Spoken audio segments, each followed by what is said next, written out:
Dinaan ko nga muna tong pasalubong kong hopya sa lola ko bago ako bumiyahe. Galing pa nga tong Palawan, kaya medyo special to. After ko nga maibigay, kaagad naman akong pinasukan ng una kong booking. Long ride nga kaagad ang binigay sa akin ni Mubit at naka-cashless ito. Sakto din kasi dahil wala na akong top up. 365 yung fare neto dahil papunta itong Pasig. Malapit-lapit lang din yung pick up kaya kinuha ko na din. Pagkakita ko nga sa kanya, inalok ko kagad siya ng shower cap at binigay yung helmet para makabiyahe na din kami kagad. After ko nga ma-drop yung pasahero ko, pinasukan na kagad ako ng booking. Ngayong Christmas season kasi, sobrang dami talaga ng booking. Ikaw na lang talaga aayaw para magpahinga. Nung nakita ko nga pala yung magiging pasahero ko, inalok ko kagad dito ng shower cap. At nung pagkaabot ko nga sa kanya ng shower cap, bigla niyang sinabi na, Ang cute naman ng... Ay, wait lang. May ribbon pa talaga. Girlfriend mo ba? Hindi po, ma'am. Ha? Ito po yung girlfriend ko. Ah, talaga?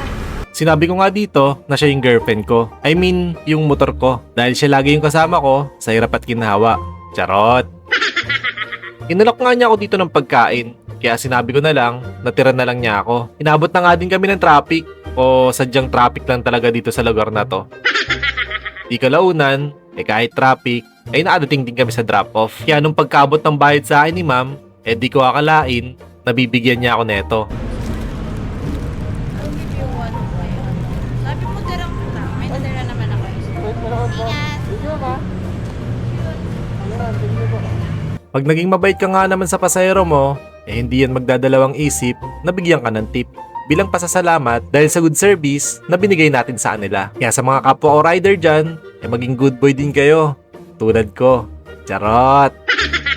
Pinasukan ulit kagad ako ng booking at sunod-sunod nga ang pasok kaya maaga tayo makaka-boundary neto. Ngayon kasi sa Move It, once na mag-ignore or cancel ka ng booking, pwede kang ma-post job ng 2 minuto hanggang 5 minuto. Depende sa dami ng ignore mo. Biruin mo, oras ang mahalaga sa aming mga rider. Tapos yung 5 minuto mo na imbis makakuha ka na or nasa biyahe ka na ng mga oras na yun, naka-post job ka pa. At di ka pwedeng mapasukan ng booking hanggat di natatapos yung 5 minutes. Kaya ang technique ko dito, accept lang ako ng accept ng booking. Para once na ma-hit ko na yung target na quota ko, pwede na akong umuwi at magpahinga. Di ko din kasi sinasagad sarili ko dahil mas mahalaga ang kalusugan kaysa abusuin natin yung katawan. Tandaan nyo na mas mahirap pag siningil ka na ng sarili mong katawan dahil inabuso mo ang iyong kalusugan.